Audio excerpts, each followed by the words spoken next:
식모가 땅 샀다고 갑자기 부자가 된 거야? 어디 한번 보자고. 얼마나 대단하다고.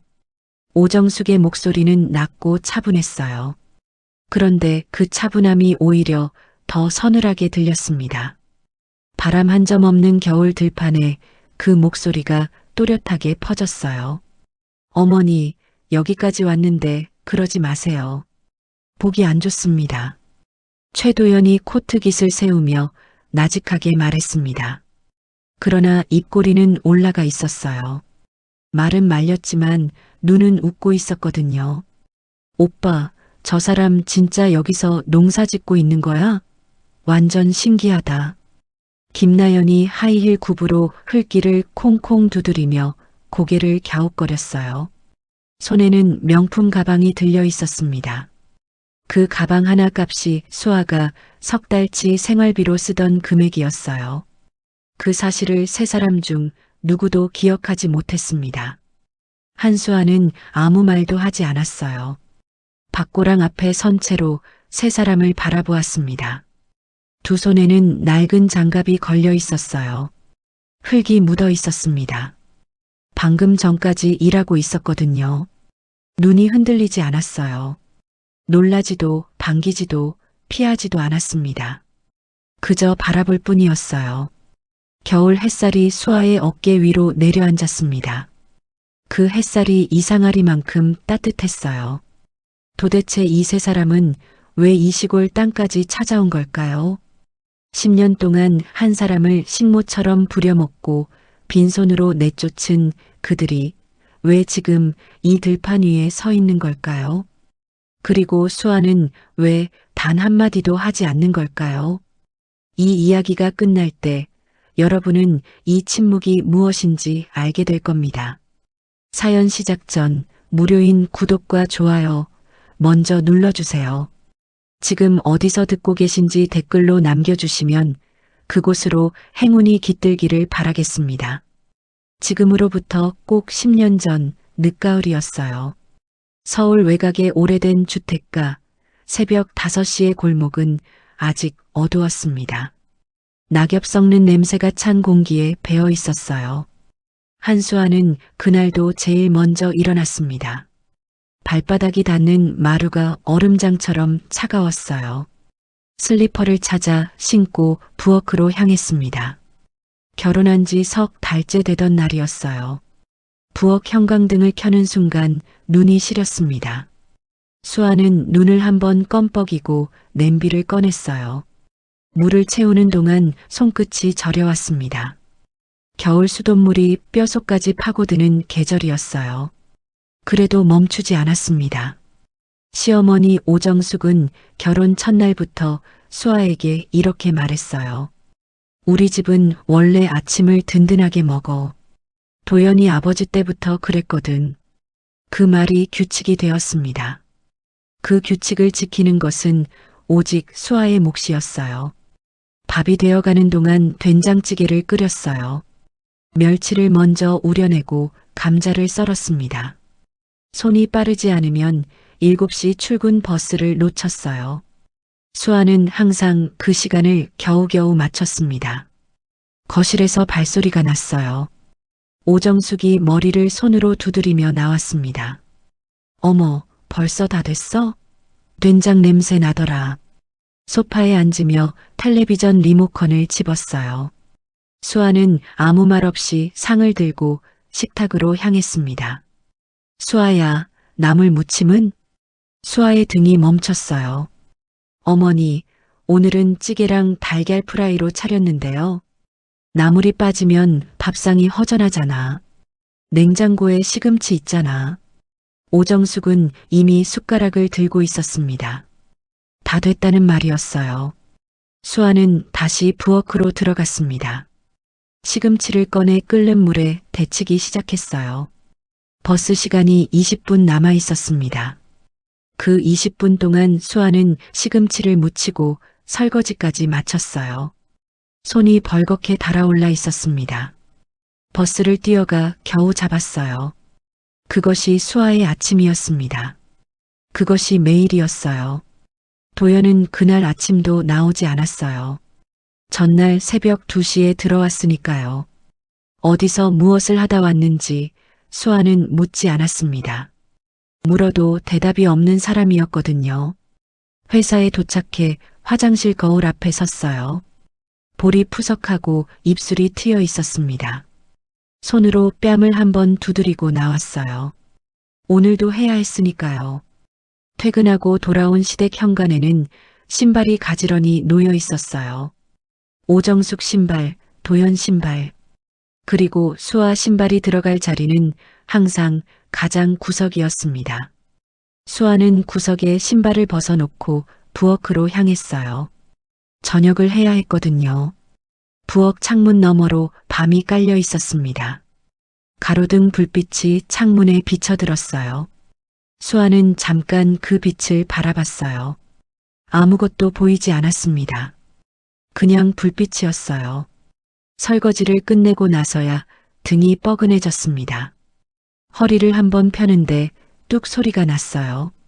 수아는 그 소리를 혼자 들었습니다. 아무도 들어주지 않는 소리였어요. 그날 밤 이불 속에서 수아는 눈을 감았습니다. 내일도 새벽 5시에 일어나야 했어요. 그 다음 날도, 그 다음 날도요. 눈꺼풀이 무거웠습니다. 그런데 이상하게 잠이 오지 않았어요.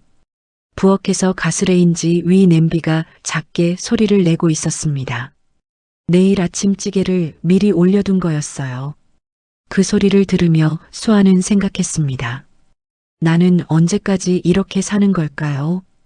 그 물음에는 아무도 답을 주지 않았어요. 냄비 소리만 들렸습니다. 그런데 그날 밤 수아가 미처 알지 못했던 일이 시작되고 있었어요.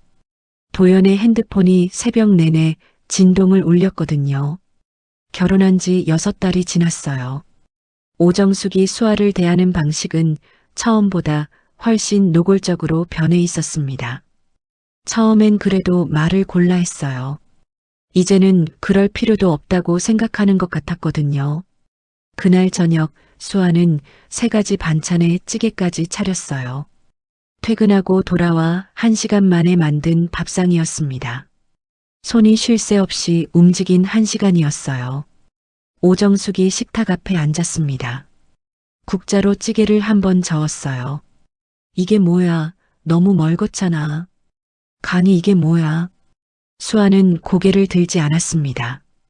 다시 끓여드릴까요, 어머니? 됐어, 먹지 뭐. 근데 수아야, 넌 요리를 어디서 배웠어? 집에서 그냥 배웠어요. 그렇구나. 그래서 그런가. 오정숙이 숟가락을 들며 작게 웃었어요. 그 웃음이 칼보다 날카로웠습니다. 도연은 그날도 아직 들어오지 않은 상태였어요. 오정숙과 수아, 단둘이 앉은 식탁이었습니다. 수아는 밥을 입에 넣었어요. 씹히는지 안 씹히는지 몰랐습니다. 그냥 삼켰어요. 수아야, 우리 도연이 친구 어머니가 오늘 전화 왔었어. 오정숙이 반찬을 집으며 말을 꺼냈습니다. 도연이 친구가 결혼한다는데 상견례를 한다더라고. 아, 그러세요. 그 아가씨가 어느 대학 나왔다더라. 이름이 들어봤는데. 오정숙이 잠시 생각하는 척 멈췄어요.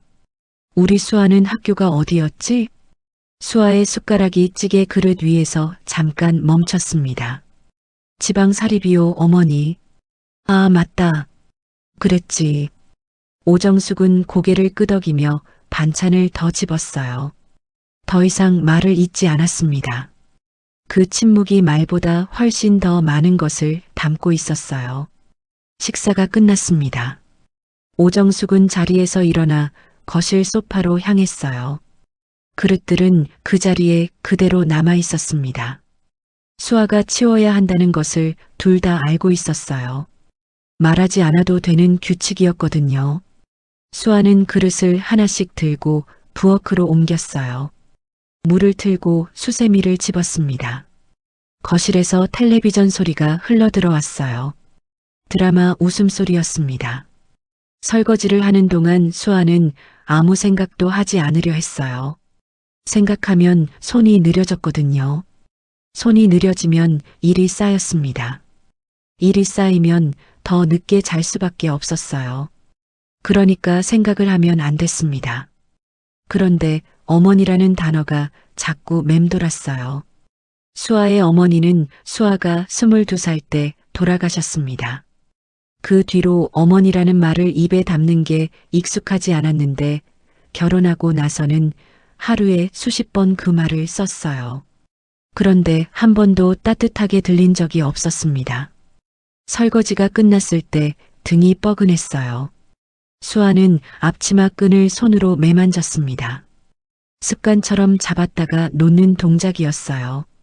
그리고 다시 내일 아침 준비를 시작했습니다.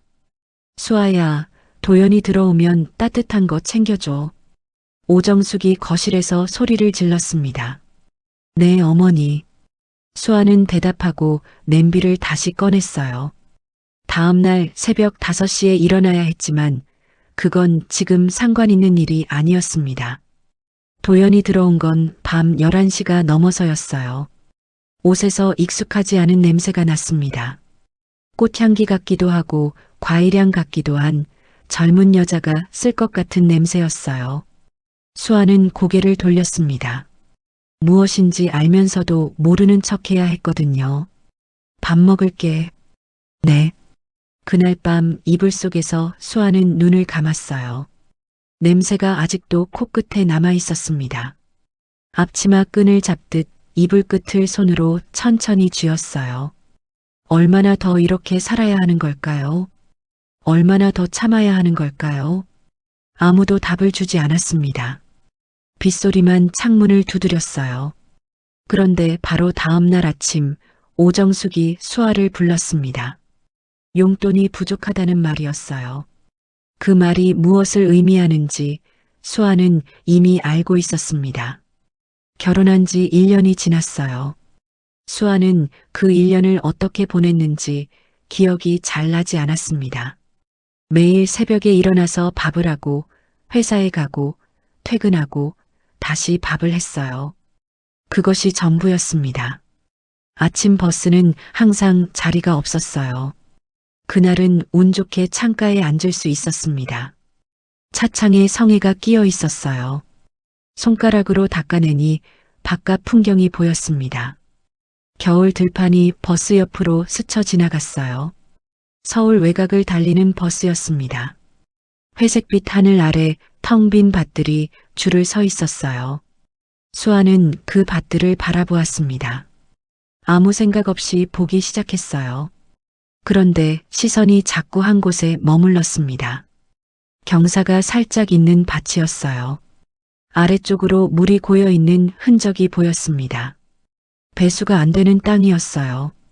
저 땅에 무언가를 심으면 뿌리가 썩겠다. 수아가 혼잣말을 했어요. 옆자리는 비어 있었습니다. 아무도 듣지 않았어요. 버스가 속도를 줄이며 신호에 걸렸습니다. 정류장 옆으로 또 다른 빈 밭이 보였어요. 이번에는 평평했습니다. 일조량이 좋겠다. 또 혼잣말이 나왔어요. 수아는 자신도 모르게 그 밭의 크기를 눈으로 재고 있었습니다. 어릴 때 외할머니 밭을 따라다니며 익힌 눈이었어요. 외할머니가 돌아가신 지 15년이 넘었지만 그 눈은 사라지지 않았습니다. 버스가 다시 출발했어요. 밭이 시야에서 사라졌습니다. 수아는 고개를 앞으로 돌렸어요. 다시 평범한 아침이었습니다. 회사에 도착해 자리에 앉았어요. 컴퓨터를 켜는데 핸드폰이 울렸습니다. 도연이었어요. 오늘 저녁 늦어. 미리 얘기하는 거야. 전화가 그걸로 끊겼습니다. 수아는 핸드폰을 서랍에 넣었어요. 이유를 묻지 않았습니다.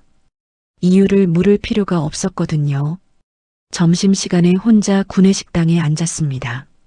같은 부서 동료들이 무리지어 앉아 있었어요. 수아는 한쪽 구석 자리를 골랐습니다. 빠르게 먹고 자리를 비웠어요. 오정숙에게 저녁 반찬 문자가 와 있었거든요. 퇴근하는 길에 마트 들러. 점 하나 없는 문자였습니다. 마트에서 두 봉지를 들고 버스를 탔어요. 봉지가 손목을 파고들었습니다. 손가락이 저렸어요. 그래도 봉지를 내려놓지 않았습니다. 저녁을 다 차리고 설거지까지 마쳤을 때였어요. 수아는 부엌 창문 앞에 잠깐 섰습니다. 밖은 이미 완전히 어두웠어요. 낮에 버스 창밖으로 봤던 그 밭이 문득 떠올랐습니다. 배수가 안 되는 땅이었어요. 그런데 위치는 좋았습니다. 도로가 옆에 있었거든요. 언젠가 개발이 되면 가치가 달라질 땅이었어요. 그 생각이 어디서 나온 건지 수아 자신도 몰랐습니다. 그냥 눈에 들어온 것들이 머릿속에서 저절로 정리됐어요. 어릴 때부터 그랬습니다. 외할머니가 항상 말했거든요. 땅은 거짓말을 못한다고요. 수아는 앞치마를 벗어 걸었어요. 거실에서 오정숙의 텔레비전 소리가 들렸습니다. 수아는 작은 방으로 들어가 불을 껐어요. 그날 밤 도연은 새벽 1시가 넘어서야 들어왔습니다. 수아는 자는 척했어요. 이불 속에서 눈을 뜨고 천장을 바라봤습니다. 낮에 봤던 밭이 또 떠올랐어요. 배수만 잡으면 되는 땅이었습니다. 그 생각이 이상하게 마음을 가라앉혔어요. 이유는 몰랐습니다. 그냥 그랬어요. 그리고 그때로부터 꼭 3개월 후 수아의 월급 통장에서 이상한 출금이 발견됐습니다. 도연의 이름으로 빠져나간 돈이었어요. 수아가 한 번도 허락한 적 없는 금액이었습니다. 결혼한 지 2년째 되던 봄이었어요. 수아의 월급은 그때 260만 원이었습니다. 그중 120만 원이 매달 시댁 생활비로 나갔어요. 식비, 공과금, 오정숙 용돈까지 포함된 금액이었습니다. 도연의 통장은 수아가 본 적이 없었어요. 어디에 쓰는지 물어본 적도 없었습니다. 물어볼 수 있는 분위기가 아니었거든요. 그날 오정숙은 수아를 지인 모임에 데려갔어요. 동네 친구들끼리 모이는 자리라고 했습니다. 같이 가자. 며느리 얼굴 좀 보여줘야지. 수아는 퇴근하고 바로 식당으로 갔어요. 옷을 갈아입을 시간도 없었습니다. 회사에서 입었던 짙은 회색 블라우스 그대로였어요. 식당은 한정식 집이었습니다. 개인실 문을 열자 오정숙 지인 4명이 이미 앉아 있었어요. 어머, 며느리야? 수수하게 생겼다. 수아는 허리를 숙여 인사했습니다. 안녕하세요. 짧고 똑바른 인사였어요. 자리에 앉자 음식이 나왔습니다. 오정숙이 분위기를 주도했어요. 목소리가 부드럽고 여유로웠습니다. 우리 수아가 직장을 다니거든요. 참 성실해요. 지인들이 고개를 끄덕였어요. 어머, 맞벌이구나. 요즘 다 그렇지 뭐. 도연이는 지금 뭐해요? 오정숙이 잠깐 웃었습니다. 도연이는 자기 일하고 있어요. 우리 수아가 살림을 워낙 잘 챙겨줘서 지인들이 다시 고개를 끄덕였어요. 수아야, 너 어디 출신이라고 했지? 오정숙이 국을 떠먹으며 물었습니다. 자연스럽게 아무렇지 않게 던지는 말이었어요. 충남이요, 어머니. 아, 맞다. 그쪽이지. 시골이지? 작은 읍내예요. 그렇구나. 그래서 그런지 참 소박하게 살더라고요. 오정숙이 지인들을 향해 부드럽게 웃었어요. 저는 그게 마음에 들어요. 화려하지 않고. 지인 중 한 명이 웃으며 맞장구를 쳤습니다. 맞아. 요즘 애들은 너무 화려하잖아. 수아는 젓가락을 들고 있었어요. 음식이 입에 들어가는지 몰랐습니다. 씹고 삼키는 동작만 반복했어요. 오정숙의 말이 계속됐습니다. 우리 수아가 요리는 좀 서툴러요. 입맛이 달라서. 그래도 노력은 많이 해요. 가르쳐주면 하려고 하거든요. 지인들이 수아를 바라봤어요. 수아는 고개를 살짝 숙였습니다. 많이 배우고 있어요. 오정숙이 웃었어요. 그럼 배워야지. 아직 멀었지만. 그 말이 끝나는 순간 좌중에 웃음이 퍼졌습니다. 악이 없는 웃음이었어요. 그래서 더 깊이 박혔습니다. 수아의 두 손이 무릎 위에서 서로를 꽉 쥐었어요. 식탁 아래였습니다. 아무도 보지 않는 곳이었어요. 도연이 엄마, 며느리 잘 들어왔네. 순하게 생겼어. 그러게, 어딜 봐도 반항할 것 같지 않아. 오정숙이 만족스러운 얼굴로 수아를 바라봤어요. 그게 제일이에요. 조용히 제 할 일 하는 사람이 최고지. 수아는 고개를 들지 않았습니다. 국그릇을 바라보고 있었어요. 국이 식어가고 있었습니다. 식사가 끝났을 때 계산은 수아가 했어요. 오정숙이 가방을 열지 않았거든요. 6명 밥값이었습니다. 카드를 꽂으면서 수아는 이번 달 남은 잔액을 떠올렸어요. 빠듯했습니다. 식당을 나서며 오정숙이 지인들과 인사를 나눴어요. 잘 먹었어. 다음엔 우리가 살게. 차가 출발하면서 오정숙이 창밖을 바라봤습니다. 오늘자리 좋았다. 다들 좋아하던데. 수아는 운전대를 잡고 앞을 봤어요. 다행이에요, 어머니. 목소리가 평평했습니다. 아직 갈 길이 멀었습니다. 그리고 그날 저녁 오정숙이 수아에게 처음으로 직접 말하는 일이 생겼어요. 차분하고 부드러운 목소리였습니다. 그 목소리가 가장 위험하다는 걸 수아는 이미 알고 있었거든요. 식당에서 돌아온 건 저녁 7시였어요. 오정숙은 차에서 내리자마자 집으로 들어가 버렸습니다. 수아는 마트에 들러 저녁 재료를 사서 왔어요. 양손에 봉지를 들고 현관문을 열었습니다. 그 순간 멈췄어요. 신발장 앞이었습니다. 오정숙 신발, 도연 신발, 그리고 낯선 신발 한 켤레가 있었어요. 여자 신발이었습니다. 굽이 높고 앞코가 뾰족한 구두였어요. 수아가 한 번도 신어본 적 없는 종류의 구두였습니다. 광택이 났어요. 새 것이거나 아니면 자주 닦는 사람의 것이었습니다. 거실에서 웃음소리가 들렸어요. 오정숙의 웃음소리였습니다. 그런데 이상했어요. 오정숙이 저렇게 크게 웃는 걸 수아는 들어본 적이 없었습니다. 결혼하고 2년이 지나도록 한 번도요. 그리고 또 다른 웃음소리가 들렸어요. 훨씬 젊고 경쾌한 목소리였습니다. 수아는 현관에 선 채로 그 소리를 들었어요. 봉지를 내려놓지 않았습니다. 손잡이를 아직 쥐고 있었어요. 거실을 향해 한 걸음 들어가려다 멈췄습니다. 그냥 부엌으로 갔어요. 봉지를 싱크대 옆에 내려놓고 손을 씻었습니다. 찬물이 손목까지 적셨어요. 거실 소리가 계속 들렸어요. 어머나, 진짜요? 어머니도 그러셨어요?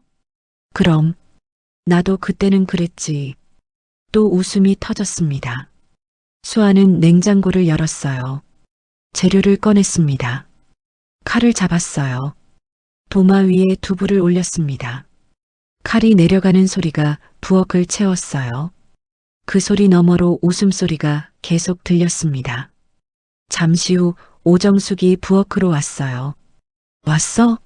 저녁 3명분 해. 저기 계신 분은요? 도연이 친구야. 오늘 저녁 먹고 갈 거야. 오정숙이 다시 거실로 나가며 덧붙였어요. 된장찌개 말고 다른 걸로 해. 그 아가씨 된장 못 먹어. 수아는 대답했습니다. 네, 어머니. 부엌에 혼자 남았어요. 찌개를 바꿔야 했습니다. 꺼낸 재료를 다시 넣고 다른 걸 꺼냈어요. 손이 기계처럼 움직였습니다. 거실에서 도연의 목소리가 들렸어요. 들어온 모양이었습니다. 왔어? 도연이 한 말이었어요. 그런데 그 말이 수아한테 한 말이 아니었습니다. 거실을 향한 말이었어요. 수아는 칼을 잡은 채로 잠깐 멈췄어요. 한 박자였습니다. 그리고 다시 움직였어요. 저녁이 다 됐을 때 수아는 식탁에 음식을 올렸습니다. 세 사람이 앉았어요. 오정숙, 도현, 그리고 낯선 여자였습니다.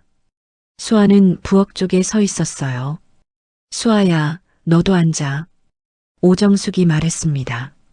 수아가 의자를 당기려는 순간이었어요. 참, 수아야. 물 좀 더 가져다 줘. 얼음도 넣어서. 낯선 여자의 목소리였어요. 처음 보는 사람에게 반말이었습니다. 오정숙이 웃으며 고개를 끄덕였어요. 수아야, 얼른. 수아는 다시 부엌으로 들어갔습니다. 그날 수아는 식사를 하지 못했어요. 부엌에서 서 있었습니다. 세 사람이 밥을 먹는 동안 수아는 냄비를 닦았어요. 설거지를 끝내고 작은 방으로 들어가며 수아는 생각했습니다. 저 여자가 다음에 또 올 것 같다고요. 그 생각이 틀리지 않았어요. 그리고 다음에 왔을 때 저 여자는 오늘보다 훨씬 더 편하게 굴었습니다. 마치 처음부터 이 집 사람이었던 것처럼요. 나연은 그날 이후 매주 시댁에 나타났어요. 처음에는 저녁에만 왔습니다. 그 다음엔 낮에도 왔어요. 그리고 2달이 지났을 때 나연의 칫솔이 욕실에 생겼습니다. 그날도 나연은 소파에 앉아 있었어요. 오정숙 옆에 바싹 붙어서요. 두 사람의 거리가 처음 왔을 때보다 훨씬 가까워져 있었습니다. 오정숙의 손이 나연의 손 위에 얹혀 있었어요. 도연의 어머니가 며느리에게 한 번도 하지 않았던 손짓이었습니다. 수아는 부엌 입구에 서 있었어요. 저녁을 다 차리고 나오던 참이었습니다. 두 사람이 이야기하는 걸 들었어요. 나연아, 너 오늘 얼굴이 왜 이렇게 좋아? 어머니 보고 싶었거든요. 아이고, 이 녀석. 오정숙이 나연의 손을 한 번 더 두드렸어요. 따뜻하게, 다정하게. 수아가 한 번도 받아본 적 없는 방식으로요. 수아야, 왔어? 얼른 저녁 차려. 오정숙이 수아를 보지도 않고 말했습니다. 수아는 이미 다 차려놓은 상태였어요. 다 됐어요, 어머니. 그래.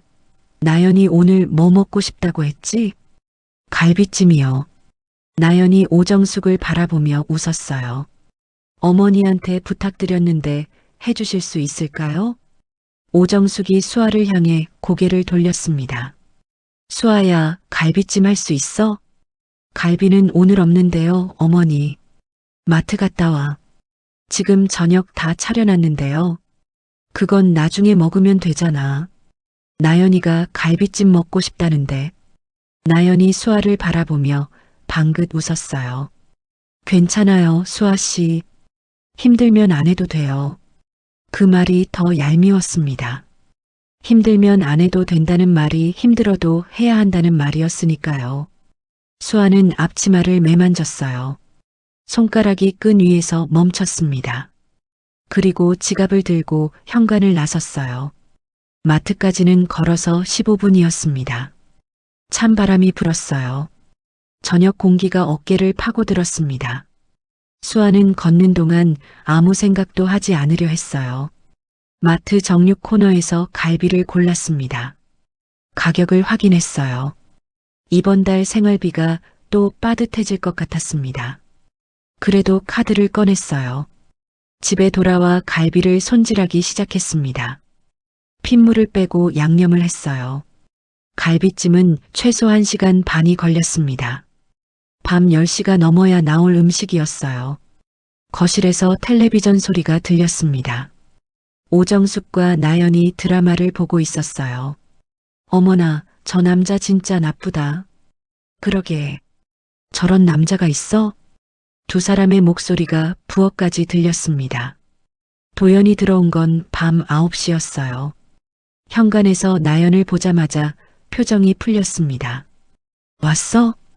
나연이 소파에서 일어나 도연에게 달려갔어요. 오정숙이 그 모습을 보며 웃었습니다. 흐뭇하게요. 부엌에서 수아는 갈비찜 냄비 뚜껑을 열었어요. 김이 확 올라왔습니다. 얼굴이 뜨거워졌어요. 눈가도 뜨거워졌습니다. 그게 김 때문인지 다른 이유인지 수아는 생각하지 않기로 했어요. 갈비찜이 다 됐을 때 식탁에 올렸습니다. 세 사람이 앉았어요. 어머, 맛있겠다. 나연이 수저를 들었습니다. 오정숙이 한 점 집어 먹었어요. 잘 됐네. 도연은 아무 말도 하지 않았습니다. 당연하다는 얼굴이었어요. 수아는 부엌에 서 있었습니다. 세 사람이 먹는 동안 설거지를 시작했어요. 아직 밥도 못 먹었는데 설거지부터였습니다. 그날 밤 자리에 누웠을 때 수아는 한 가지를 깨달았어요. 이 집에서 자신의 자리가 어디인지를요. 식탁이 아니었습니다. 부엌이었어요. 그런데 바로 그 주 토요일 아침이었습니다. 수아가 자신의 방문을 열었을 때 방 안에 나연의 짐이 들어와 있었어요. 캐리어가 열린 채로 놓여 있었습니다. 화장품이 화장대를 가득 채우고 있었어요. 새벽 5시에 눈이 떠졌어요. 수아는 습관처럼 일어나 복도로 나왔습니다. 부엌으로 가려다 자신의 방문 앞에서 멈췄어요. 문이 닫혀 있었습니다. 어젯밤에 열어두고 잔 게 아니었나요? 손잡이를 돌렸어요. 문이 열렸습니다. 방 안에 나연이 있었어요. 침대 위에 앉아 있었습니다. 나연의 캐리어가 방 한쪽에 열린 채로 놓여 있었어요. 화장품이 화장대 위에 펼쳐져 있었습니다. 수아가 쓰던 크림 자리를 밀어내고요. 나연이 수아를 바라봤어요. 당황한 표정이 아니었습니다. 오히려 느긋했어요. 아, 왔어요? 침대 시트를 손으로 한번 쓸어내리며 말했습니다. 마치 자기 방인 것처럼요. 수아는 아무 말도 하지 않았어요. 문틀을 잡은 손에 힘이 들어갔습니다. 복도에서 발소리가 났어요. 오정숙이었습니다. 수아야, 일어났어? 어머니, 이 방은요? 나연이 당분간 여기 있을 거야. 본인 집이 수리 중이라서. 제 방인데요. 작은 방 써. 거기도 충분하잖아. 오정숙이 말을 끊고 안방으로 들어가 버렸어요. 문이 닫히는 소리가 복도에 울렸습니다. 작은 방은 창문이 없었어요. 짐을 넣으면 사람 하나 겨우 눕는 크기였습니다. 햇빛이 한 번도 들어온 적 없는 방이었어요. 수아는 부엌으로 갔어요. 냄비를 꺼냈습니다. 물을 채우는데 손이 차가웠어요. 수돗물보다 손이 더 차가웠습니다. 아침을 차렸을 때 나연이 거실에 나왔어요. 수아가 만든 밥상 앞에 앉았습니다. 어머니, 저 아침에 빵 먹는데 빵 있어요? 오정숙이 수아를 바라봤어요. 수아야, 편의점 가서 빵 좀 사와. 지금 밥 다 됐는데요, 어머니. 나연이가 빵 먹는다잖아. 뭐가 문제야? 수아는 앞치마를 벗어 의자에 걸었어요. 지갑을 들고 현관을 나섰습니다. 편의점까지는 걸어서 7분이었어요. 찬바람이 얼굴을 때렸습니다. 아직 해가 뜨지 않은 이른 아침이었어요. 편의점 자동문이 열리는 순간 따뜻한 공기가 몸을 감쌌습니다. 그 따뜻함이 반가웠어요. 여기 좀 더 있고 싶었습니다. 그런데 오래 있을 수 없었어요. 빵을 골라 계산하고 나왔습니다. 다시 찬바람이었어요. 시댁 현관문을 열었을 때 나연의 목소리가 들렸어요. 어머니, 이 집 세탁기가 드럼이에요? 좋다. 오정숙이 웃으며 대답했습니다. 도연이 아버지가 바꿔줬어. 좋지? 완전요. 저 세탁 좀 해도 돼요? 그럼 해야지. 수아야, 나연이 빨래 돌려줘. 수아는 빵 봉지를 식탁에 내려놨어요. 네, 어머니. 그날 하루 동안 수아가 한 일의 목록입니다. 새벽 5시 기상, 아침 준비, 편의점. 심부름 나연 빨래, 점심 준비, 장보기, 저녁 준비, 나연 빨래 개기, 설거지. 9가지였어요. 그중 나연이 요청한 것이 5가지였습니다. 나연은 단 한 번도 고맙다는 말을 하지 않았어요. 저녁 설거지를 끝내고 작은 방에 들어갔을 때였습니다. 창문이 없는 방이었어요. 벽이 바로 앞이었습니다. 수아는 그 벽을 한참 바라봤어요. 그런데 이상하게 무너지지 않았습니다. 벽이 오히려 단단하게 느껴졌어요. 수아는 그 벽에 등을 기댔습니다. 눈을 감았어요. 이 집에서 버틸 수 있는 만큼 버텨보자. 그러다가 나갈 때가 오면 내 손으로 나가자. 혼잣말이었습니다. 아무도 듣지 않는 말이었어요. 그런데 그 말이 씨앗이 됐습니다. 수아 자신도 그때는 몰랐지만요. 이혼 서류에 도장을 찍은 건 4월 초였어요. 재산 분할은 없었습니다. 10년 동안 번 돈으로 채운 그 집에서 수아가 가져온 것은 여행 가방 하나였어요. 옷 몇 벌과 통장 하나였습니다. 잔액은 340만 원이었어요. 오정숙이 봉투 하나를 건넸습니다. 차비, 그게 전부였어요. 10년에 대한 마지막 말이었습니다. 수아는 봉투를 받지 않았어요. 그냥 나왔습니다. 버스를 3번 갈아타고 도착한 곳은 충남의 작은 읍내였어요. 어릴 때 외할머니가 살던 동네였습니다. 외할머니가 돌아가시고 아무도 돌보지 않아 폐가 수준이 된 집이 있었어요. 그 집 말고는 갈 곳이 없었습니다. 버스 터미널에서 내렸을 때였어요. 터미널이라고 하기엔 너무 작았습니다. 벤치 하나, 노선표 하나, 그게 전부였어요. 사람이 없었습니다. 바람만 불었어요. 수아는 가방을 들고 그 자리에 잠깐 서 있었습니다. 사방이 조용했어요. 서울에서는 한 번도 경험하지 못한 조용함이었습니다. 처음엔 그 조용함이 무서웠어요. 그런데 잠시 후엔 아니었습니다. 그냥 조용했어요. 읍내에서 외할머니 집까지는 20분을 걸었어요. 가방이 무거웠습니다.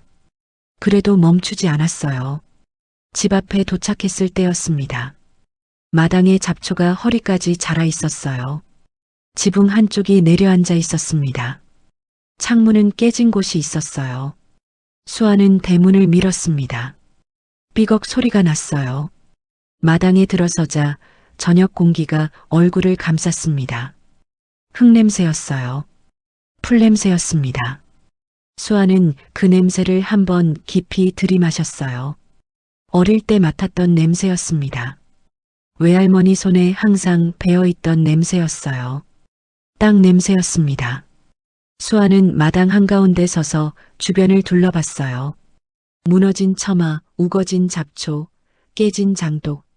전부 다시 세워야 했습니다. 혼자서요. 그런데 이상하게 무너지지 않았어요. 서울에서 10년 동안 매일 무너졌던 것과는 달랐습니다. 여기서는 무너지지 않을 것 같았어요. 그때 대문 밖에서 발소리가 났습니다. 거기 누구요? 낮고 단단한 목소리였어요. 수아가 돌아봤습니다. 대문 앞에 한 남자가 서 있었어요. 60살쯤 되어 보이는 얼굴이 햇볕에 그을린 남자였습니다.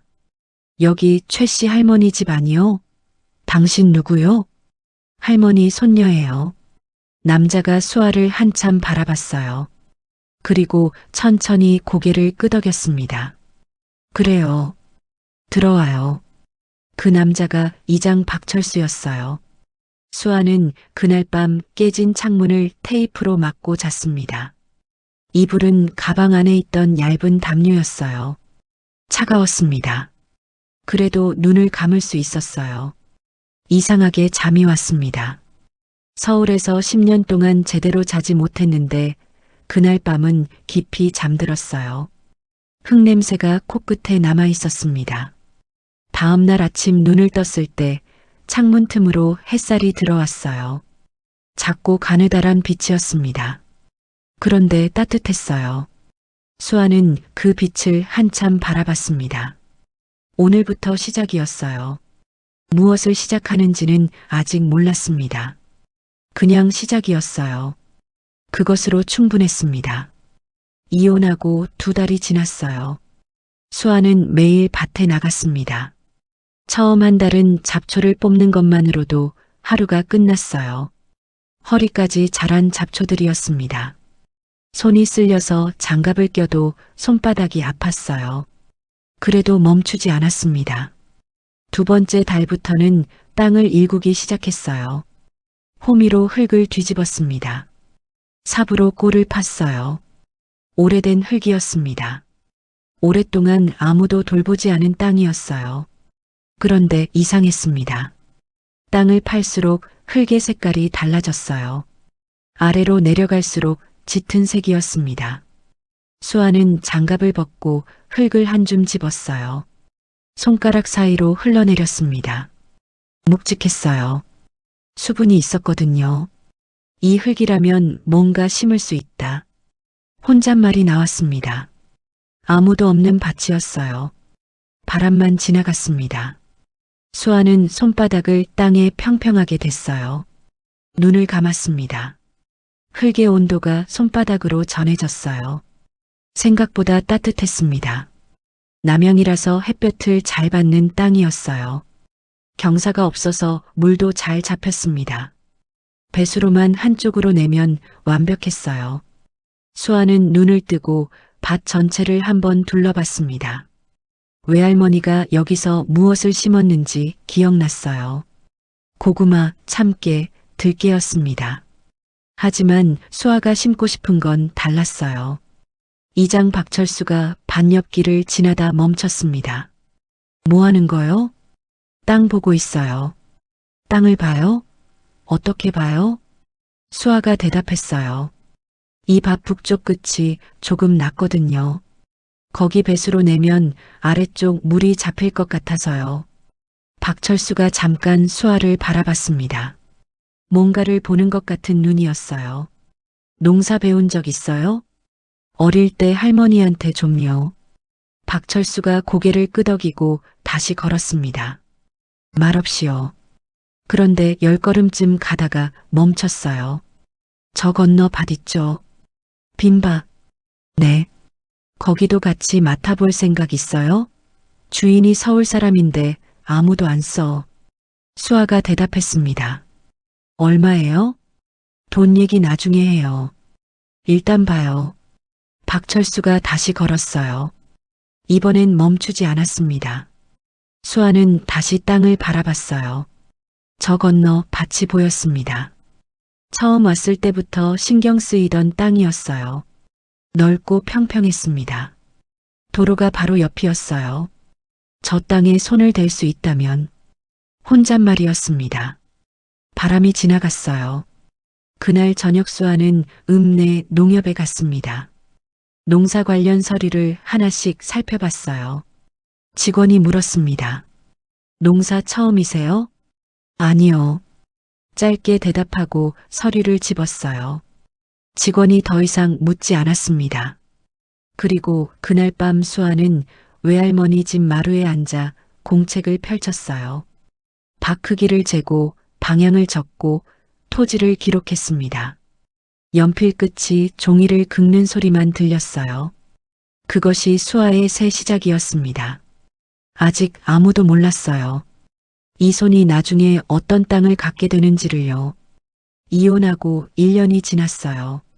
수아는 그 사이 밭을 3곳 더 맡았습니다. 외할머니 집밭, 박철수가 소개해준 건너 밭, 그리고 읍내 경계 쪽 묵힌 땅이었어요. 전부 아무도 원하지 않던 땅이었습니다. 전부 수아가 직접 땅을 보고 고른 것들이었어요. 그날 박철수가 마을 회관으로 수아를 불렀습니다. 사람이 없는 시간을 골랐어요. 오전 10시였습니다. 회관 안에는 2사람뿐이었어요. 박철수가 테이블 위에 종이 한 장을 내려놓았습니다. 접혀 있었어요. 수아는 바라만 봤습니다. 펴봐요. 수아가 종이를 펼쳤어요. 지도였습니다. 이 마을 일대의 지적도였어요. 빨간 선이 그어져 있었습니다. 그 선이 지나는 곳을 수아는 눈으로 따라갔어요. 도로 계획이요? 확정은 아니에요. 아직 검토 단계. 박철수가 목소리를 낮췄습니다. 근데 내가 읍사무소에 아는 사람이 있거든요. 거의 확실하다고 했어. 수아는 지도를 다시 봤어요. 빨간 선이 지나는 길목이었습니다.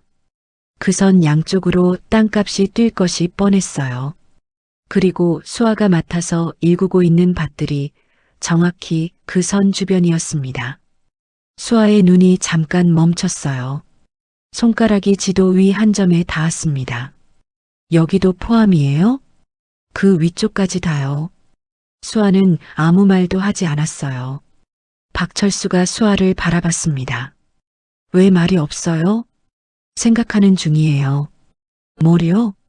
수아가 종이를 접었어요. 살 수 있는 땅이 얼마나 되는지요. 박철수의 눈이 한 박자 멈췄습니다. 수아를 다시 봤어요. 처음 봤을 때와는 다른 눈으로요. 돈이 있어요? 많진 않아요. 얼마나요? 지금 당장은 2천만 원이요. 박철수가 잠시 생각하더니 말했습니다. 그거면 저 건너 묵힌 땅 일부는 살 수 있어요. 주인이 금매로 내놨거든. 소개해 줄 수 있어요? 내가 왜 이 얘기를 했겠어요. 수아는 종이를 가방에 넣었습니다. 고마워요, 이장님. 고맙긴. 근데 수아 씨. 네. 이거 아무한테도 말하면 안 돼요. 아직 확정 전이니까. 수아가 고개를 끄덕였어요. 알아요. 회관을 나오면서 수아는 마을길을 걸었습니다. 봄 햇살이 마을 전체를 고르게 덮고 있었어요. 저 멀리 자신이 일구던 밭이 보였습니다. 이제 막 초록이 올라오기 시작한 밭이었어요. 수아는 그 밭을 바라보다가 걸음을 멈췄어요. 외할머니가 항상 하던 말이 떠올랐습니다. 땅은 거짓말을 못한다고요. 사람이 거짓말하는 거라고요. 수아는 다시 걸었어요. 읍내 부동산으로 가야 했습니다. 그날 저녁 수아는 통장을 꺼내 잔액을 확인했어요. 1년 동안 농사로 번 돈이 조금 보태져 있었습니다. 2,300만 원이었어요. 수아는 숫자를 한번 보고 통장을 덮었습니다. 충분하지 않았어요. 하지만 시작하기엔 충분했습니다. 그리고 그 결정이 수아의 인생을 완전히 바꿔놓게 됩니다. 그때는 아직 몰랐지만요. 여름이 됐어요. 수아가 이 마을에 내려온 지 1년 4개월이 지났습니다. 밭은 이제 네 곳이었어요. 전부 수아 이름으로 계약된 땅이었습니다. 그중 2곳은 매입이었어요. 나머지 2곳은 임차였습니다. 그날 오전 수아는 밭에서 돌아와 마당 수도에서 손을 씻고 있었어요. 흙이 손톱 사이까지 들어가 있었습니다. 문 밖에서 차 소리가 났어요. 마을 안으로 들어오는 소리치고는 너무 조용하고 새 것 같은 소리였습니다. 대문 앞에 남자가 서 있었어요. 말쑥하게 차려입은 남자였습니다. 여름인데 정장 재킷을 입고 있었어요. 실례합니다. 혹시 한수아 씨세요? 네. 저 부동산 개발 쪽 일을 하는데요. 잠깐 말씀 나눌 수 있을까요? 수아는 수도를 잠갔어요. 손을 작업복 허벅지에 닦았습니다. 들어오세요. 남자가 마당으로 들어왔어요. 명함을 내밀었습니다. 임성준이라고 적혀 있었어요. 개발 회사 이름이 적혀 있었습니다. 수아는 명함을 받지 않았어요. 그냥 봤습니다. 임성준이 잠깐 멈칫했어요. 그래도 미소를 유지하며 명함을 걷었습니다. 이 마을 일대 토지를 검토하고 있거든요. 수아 씨 소유 토지도 포함이 돼서요. 뭘 원하세요? 수아의 말이 짧았어요. 임성준이 웃었습니다. 매입 의향이 있으신지 여쭤보려고요. 얼마요? 현재 공시지가의 130%로요. 수아가 임성준을 바라봤어요. 아무 표정이 없었습니다. 아니요. 아직 금액 협의가 가능한데요. 협의할 생각 없어요. 임성준이 잠깐 수아를 봤어요. 계산하는 눈이었습니다. 이유를 여쭤봐도 될까요? 팔 생각이 없으니까요. 임성준이 문서 파일을 꺼냈어요. 이 지역 개발 계획이 확정되면 땅값이 오르는 것도 사실이지만 그 전에 매도하시는 게 세금 면에서 유리할 수도 있거든요. 지금 이 가격이 저 농사하다가 왔어요. 수아가 말을 끊었습니다. 조용했어요. 그런데 끊겼어요. 임성준이 입을 다물었습니다. 다음에 오셔도 답은 같아요. 수아가 마당 입구를 손으로 가리켰어요. 임성준은 잠깐 수아를 바라봤습니다. 그러다가 고개를 한번 숙였어요. 알겠습니다. 연락처 남겨드릴게요. 괜찮아요. 임성준이 대문을 나갔습니다. 차 소리가 멀어졌어요. 수아는 마당에 혼자 남았습니다. 다시 수도를 틀고 손을 씻었어요. 이번엔 천천히 씻었습니다. 박철수가 담장 너머로 고개를 내밀었어요. 누구예요? 개발회사 사람이요. 땅 팔라고? 네. 뭐라고 했어요? 싫다고 했어요. 박철수가 잠깐 수아를 봤습니다. 그리고 고개를 끄덕였어요. 잘했어요. 담장 너머로 사라졌습니다. 수아는 밭으로 다시 나갔어요. 아직 오후 일이 남아 있었거든요. 그런데 그날 오후 수아의 핸드폰으로 문자가 한 통 왔습니다. 도연이었어요. 오랫동안 연락이 없던 번호였습니다. 잘 지내냐고 물었어요. 딱 3글자였습니다. 수아는 문자를 읽었어요.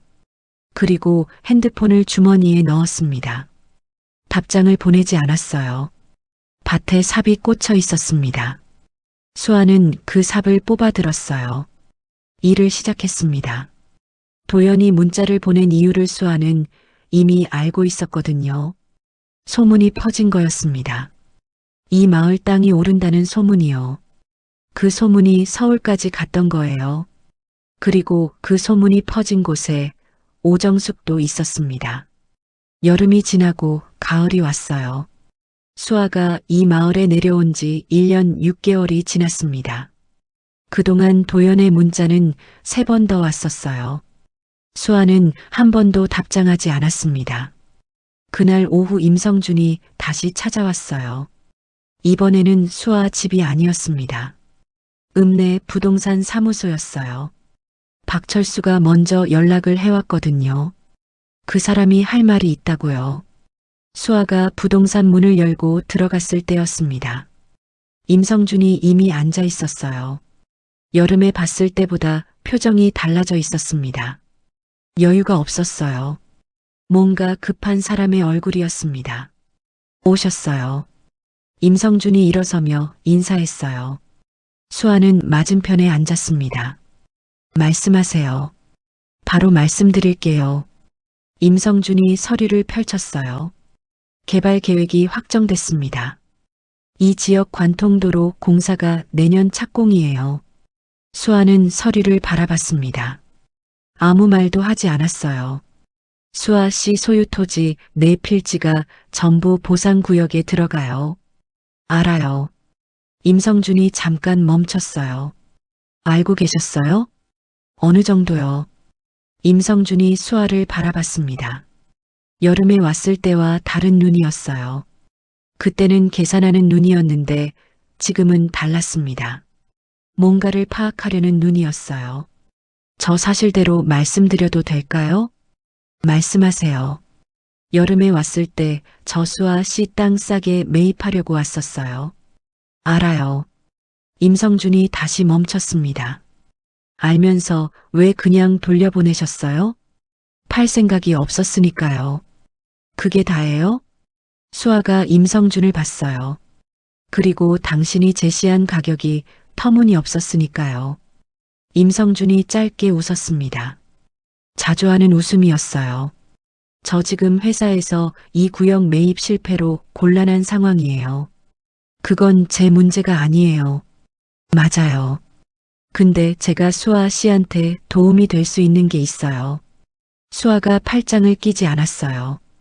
그냥 손을 테이블 위에 올려뒀습니다. 뭔데요?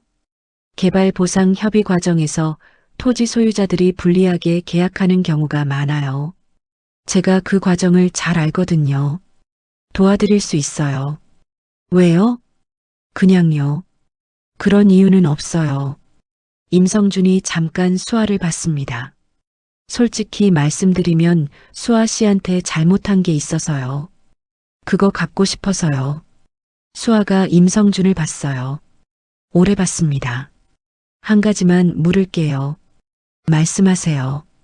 이 마을 땅에 대해 다른 사람한테 정보 넘긴 적 있어요? 임성준의 표정이 굳었어요. 있어요. 여름에 한 번. 누구한테요? 서울 쪽 개인 투자자한테요. 이 마을 땅 싸게 매입하려는 사람이었어요.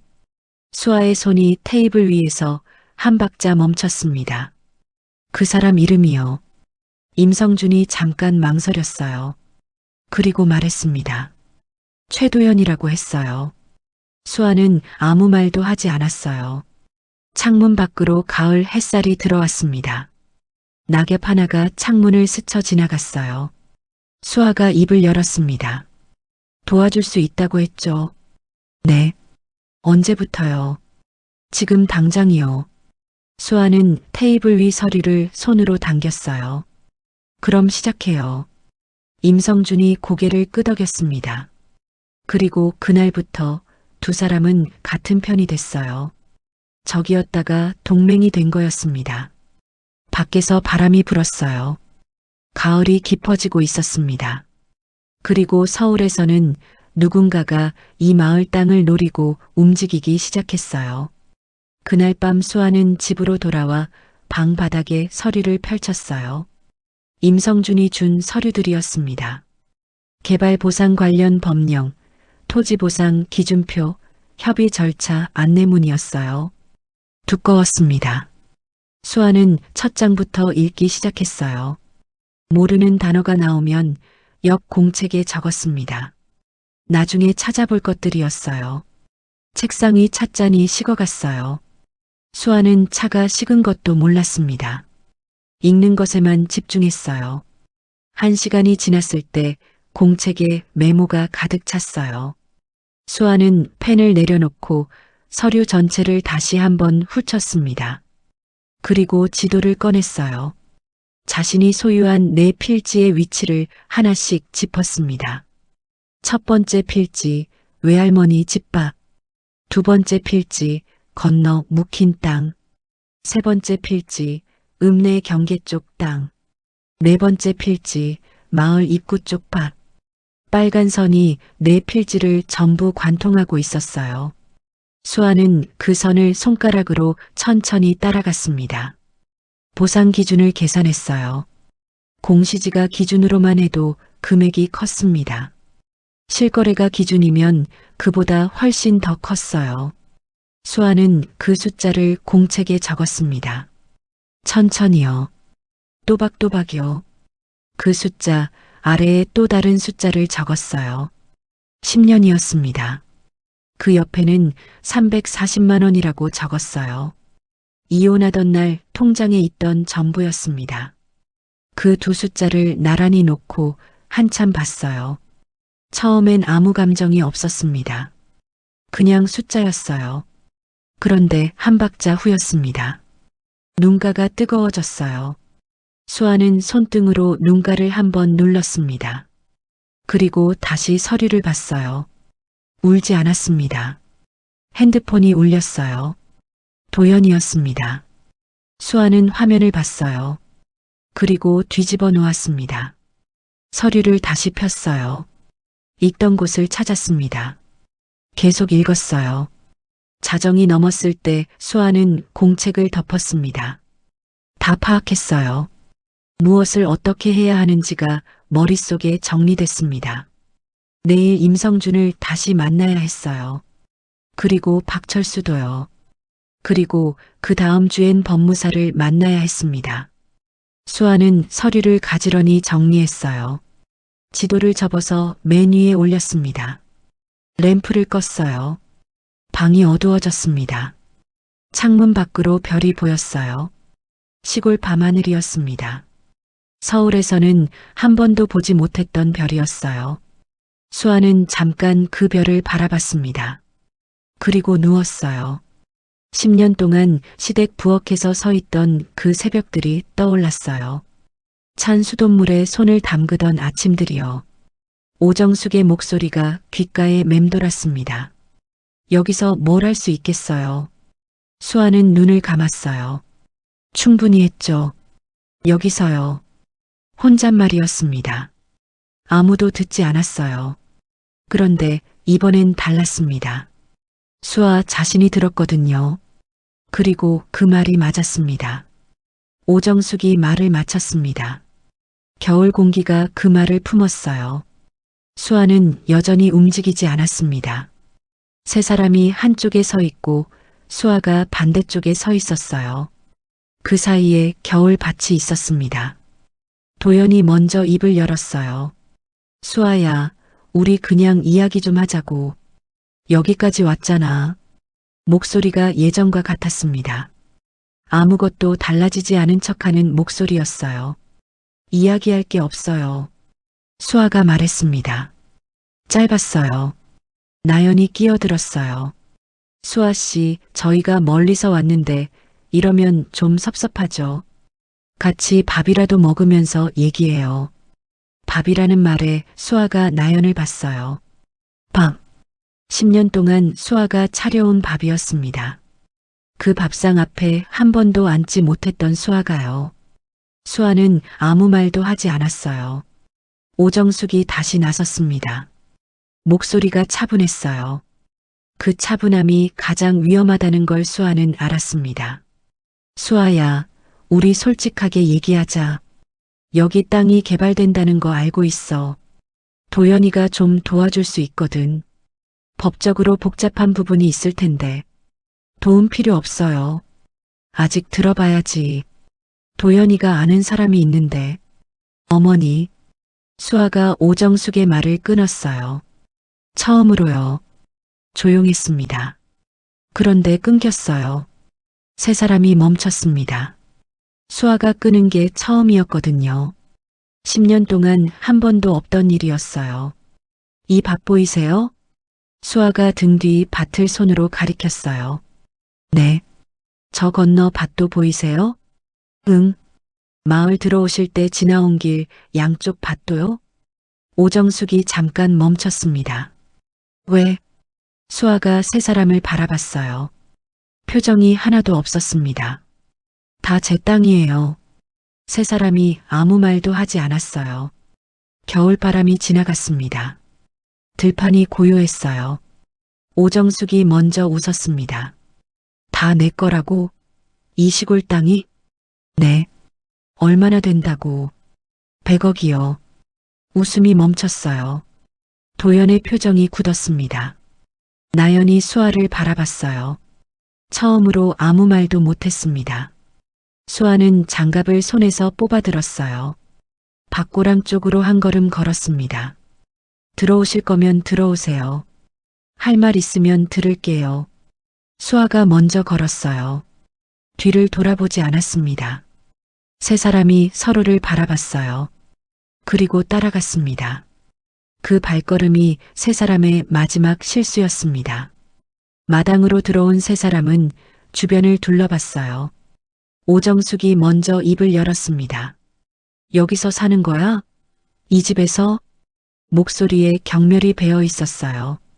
감추지 않은 경멸이었습니다. 네. 수아가 대답했어요.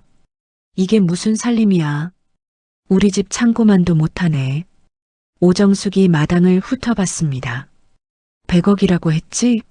거짓말도 이런 거짓말이 있나? 도연이 팔짱을 끼며 말했어요. 수아야, 장난치지 말고 그냥 솔직하게 얘기해. 땅이 얼마나 되는지 우리가 확인할 수도 있어. 나연이 마당 바닥을 하이힐로 콩콩 두드렸습니다.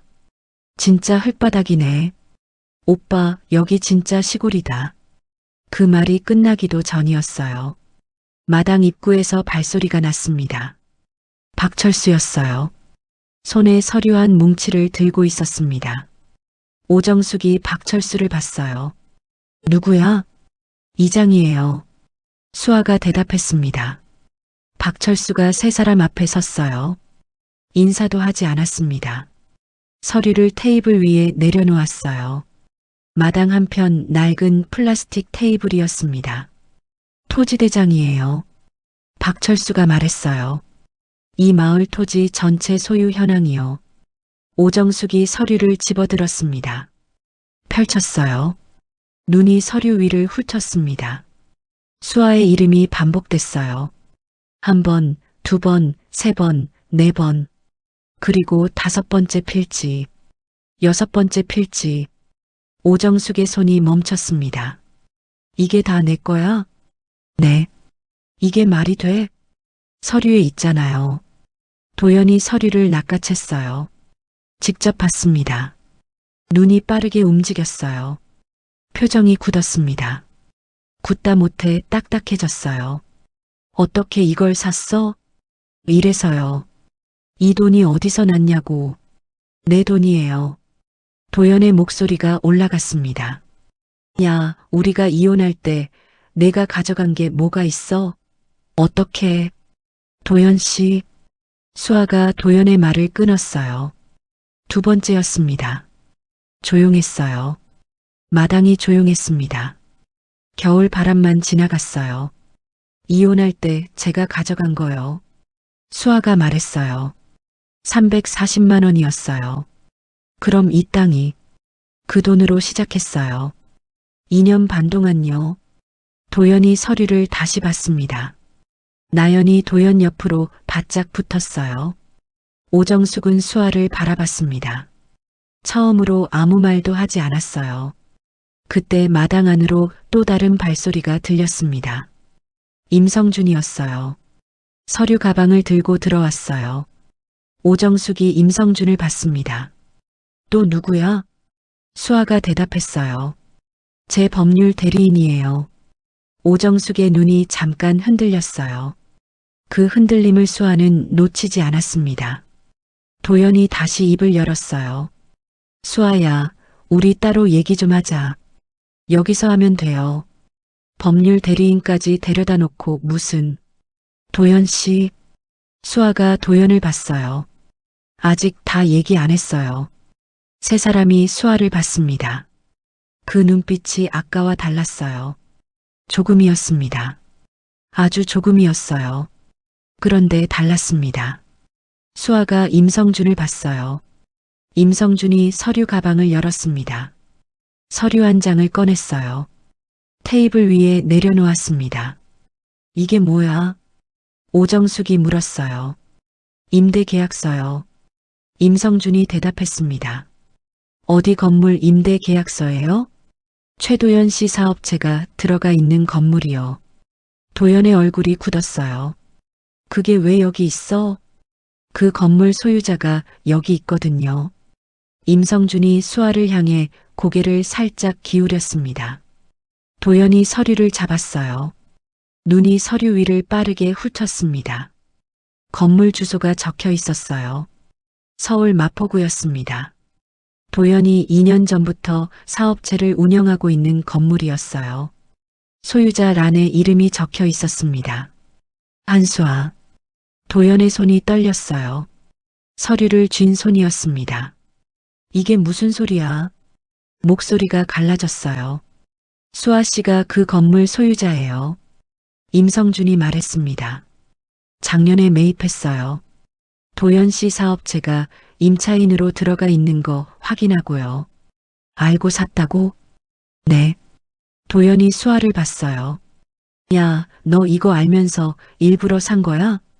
수아가 대답했습니다. 네. 왜?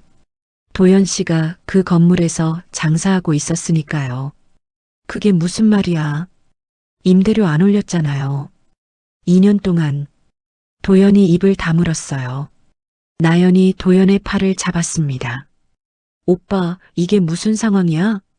도연이 대답하지 못했어요. 오정숙이 수아를 봤습니다. 처음으로 목소리가 흔들렸어요. 수아야, 너 지금 우리한테 이러는 거야? 어머니. 수아가 오정숙을 바라봤어요. 저 지금 아무것도 안 하고 있어요. 뭐? 그냥 서 있는 거예요. 여기 제 마당이니까요. 오정숙의 입이 열렸다가 닫혔습니다. 다시 열렸어요. 그런데 말이 나오지 않았습니다. 도연이 다시 서류를 봤어요. 임대 계약서였습니다. 자신의 사업체 이름이 적혀 있었어요. 임차인 란에요. 그 위에 소유자 란에 수아의 이름이 있었습니다.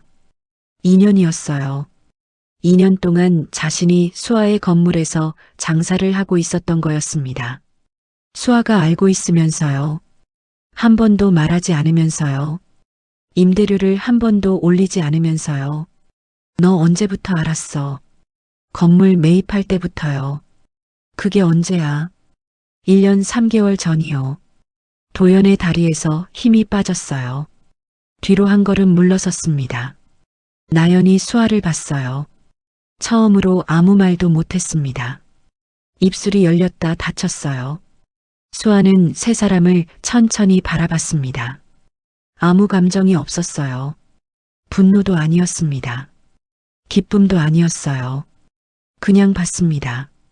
그리고 수아의 손에서 앞치마 끈이 천천히 풀렸어요. 벗어서 접었습니다. 마당 테이블 위에 올려놓았어요. 그 동작이 끝이었어요. 더 이상 이 앞치마를 맬 이유가 없었습니다. 오정숙이 입을 열었어요. 수아야, 너 지금 이게 복수야?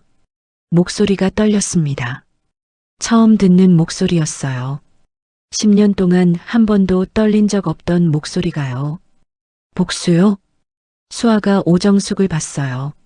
저 아무것도 한 게 없어요, 어머니. 아무것도 안 했다고? 도연이 건물을 사놓고? 도연 씨 건물이 아니에요.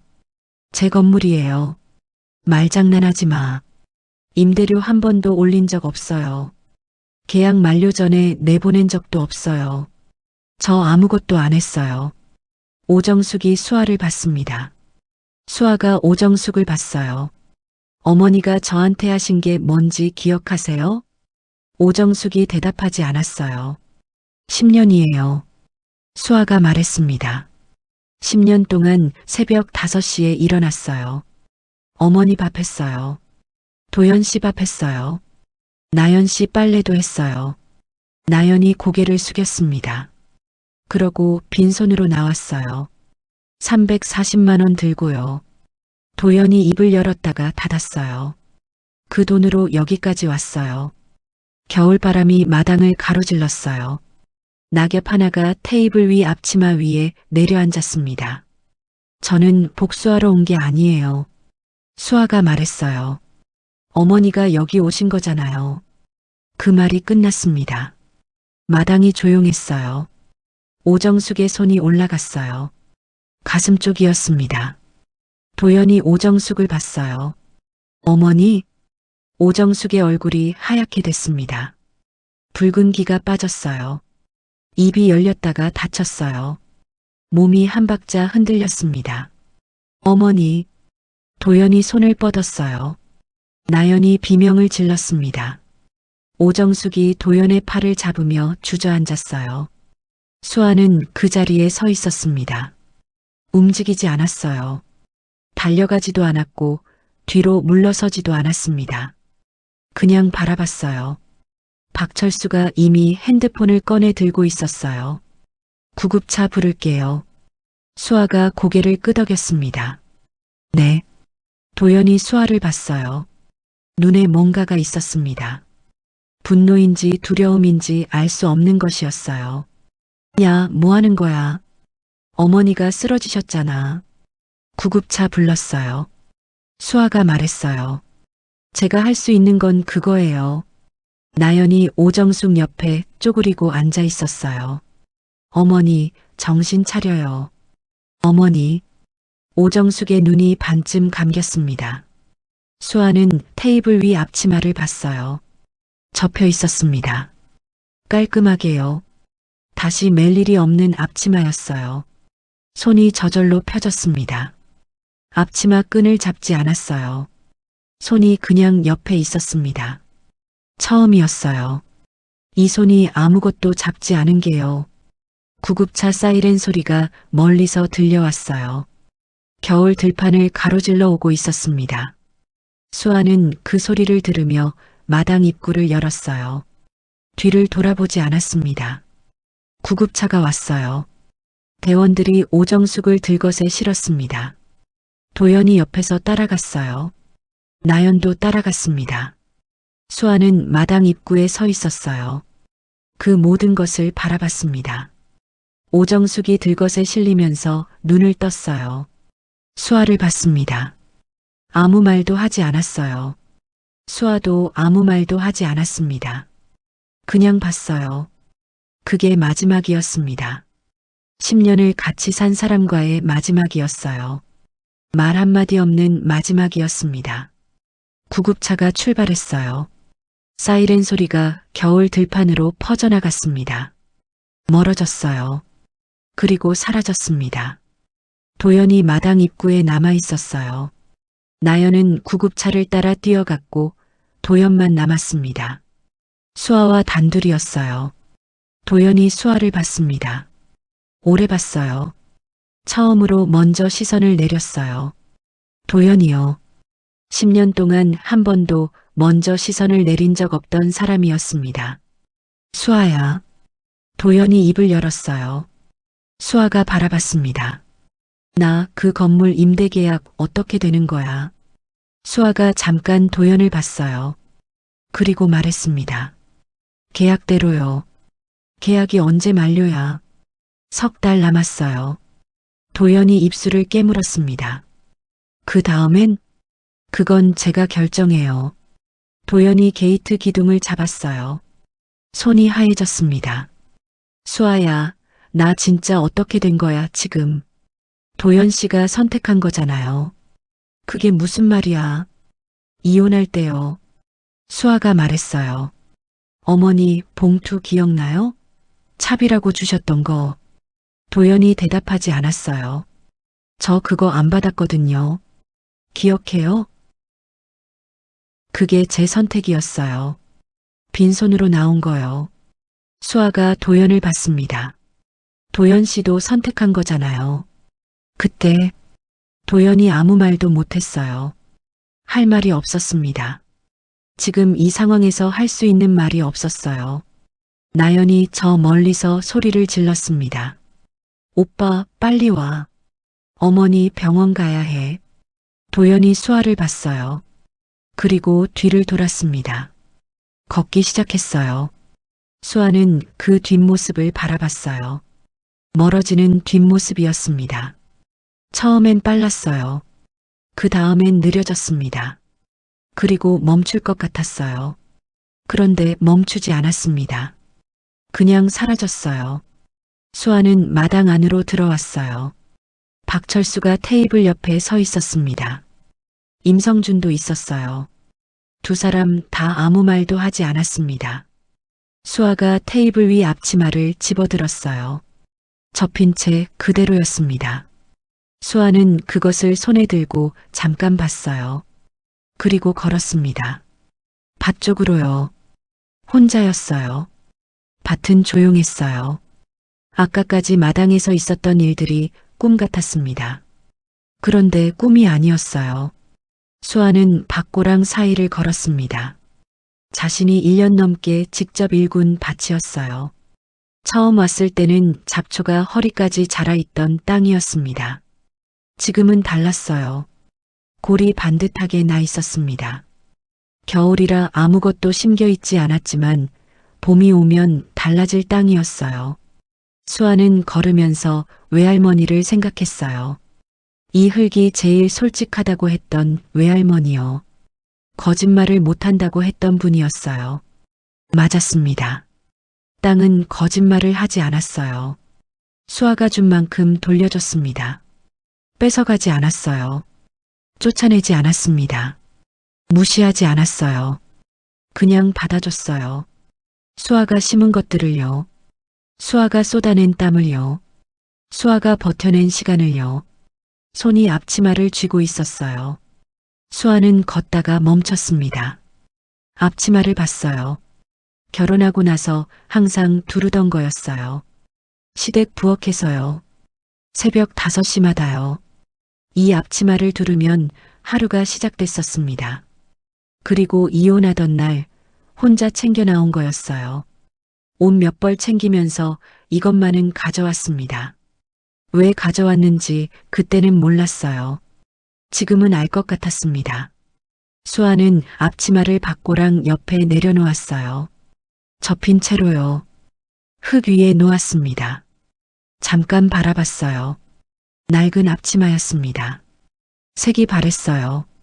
끈이 여러 번 묶였다 풀린 흔적이 있었습니다. 수아는 등을 돌렸어요. 앞치마를 놓고 걸었습니다. 뒤를 돌아보지 않았어요. 발이 흙을 밟는 소리가 들렸어요. 겨울 흙이었습니다. 단단하고 차가웠어요. 그런데 발바닥으로 온기가 느껴졌습니다. 햇살이 낮아졌어요. 겨울 저녁 햇살이었습니다. 수아의 그림자가 길게 뻗었어요. 밖끝까지 닿을 것 같았습니다. 수아는 그 그림자를 따라 걸었어요. 멈추지 않았습니다. 그리고 처음으로 아무도 기다리지 않아도 됐어요. 아무도 부르지 않았습니다. 해야 할 밥이 없었어요. 차려야 할 밥상이 없었습니다. 그냥 걸으면 됐어요. 이 땅 위를요. 자신의 땅 위를요. 오정숙은 그날 병원에서 검사를 받았어요. 다행히 쓰러진 것은 과호흡이었습니다. 큰 이상은 없다는 진단이었어요. 그런데 그 이후로 수아에게 연락하지 않았습니다. 도연도 연락하지 않았어요. 나연도요. 임대계약 만료 석 달 후 도연의 사업체는 건물을 비웠어요. 수아는 그 건물에 새 임차인을 들였습니다. 아무 말도 없이요. 박철수가 어느 날 반 옆을 지나다 물었어요. 후회 없어요? 수아가 대답했습니다. 없어요. 아무것도요? 네. 박철수가 고개를 끄덕이고 걸었어요. 더 이상 묻지 않았습니다. 그것으로 충분했어요. 밖끝까지 왔어요. 더 이상 밭이 없는 곳이었습니다. 저 앞으로는 낮은 언덕이 시작됐어요. 수아는 거기 섰어요. 아무것도 하지 않았습니다. 그냥 섰어요. 하늘이 황금빛으로 물들기 시작했어요. 겨울 저녁이었습니다. 이 시간이 좋았어요. 해가 낮아지면 밭 전체가 금빛이 됐거든요. 수아가 이 마을에서 처음 발견한 것 중 하나였습니다. 손이 옆에 있었어요. 아무것도 잡고 있지 않았습니다. 앞치마 끈도 없었어요. 이불 끝도 없었어요. 냄비 손잡이도 없었습니다. 그냥 손이었어요. 수아는 두 손을 펼쳤어요. 손바닥을 위로 향했습니다. 겨울 공기가 손바닥에 닿았어요. 차가웠습니다. 그런데 좋았어요. 오정숙의 목소리가 떠올랐어요. 여기서 뭘 할 수 있겠어요? 그 말이었습니다. 이혼하던 날 마지막으로 들었던 말이었어요. 수아가 혼잣말을 했습니다. 충분히 했죠. 여기서요. 바람이 지나갔어요. 들판이 조용했습니다. 수아는 손을 내렸어요. 다시 옆에 두었습니다. 그냥 두었어요. 잡을 게 없어도 괜찮았거든요. 해가 언덕 너머로 넘어가기 시작했어요. 마지막 빛이 밭을 가로질렀습니다. 수아의 그림자가 밭 한가운데까지 길게 뻗었어요. 10년이었습니다. 그 10년이 이 그림자 길이만큼 뒤에 있었어요. 그리고 앞에는 이 황금빛 들판이 있었습니다. 수아는 앞을 봤어요. 뒤를 돌아보지 않았습니다. 그것으로 됐어요. 그것으로 충분했습니다. 이 이야기에서 복수는 상대를 무너뜨리는 것이 아니었어요. 내가 살아남는 것이었습니다. 내 이름으로 내 땅 위에서 내 발로 서는 것이었어요. 한수아는 그것을 해냈습니다. 오늘 한수아의 이야기를 들어주셔서 고맙습니다. 10년을 버티고 빈손으로 나와 자기 손으로 땅을 일군 사람의 이야기였어요. 누구도 도와주지 않았고 누구도 알아주지 않았지만 그래도 멈추지 않은 사람이었습니다. 빼앗긴 것들은 돌아오지 않았어요. 그런데 그 사람은 돌아왔습니다. 더 단단해져서요. 오늘 이 이야기가 마음에 닿으셨다면 한수아가 그랬던 것처럼 포기하지 않으시길 바랍니다. 무료인 구독과 좋아요 눌러주세요. 지금 이 이야기에서 가장 기억에 남는 장면이 어디였는지 댓글로 남겨주시면 정말 기쁘겠습니다. 최아의 이야기 속으로였습니다.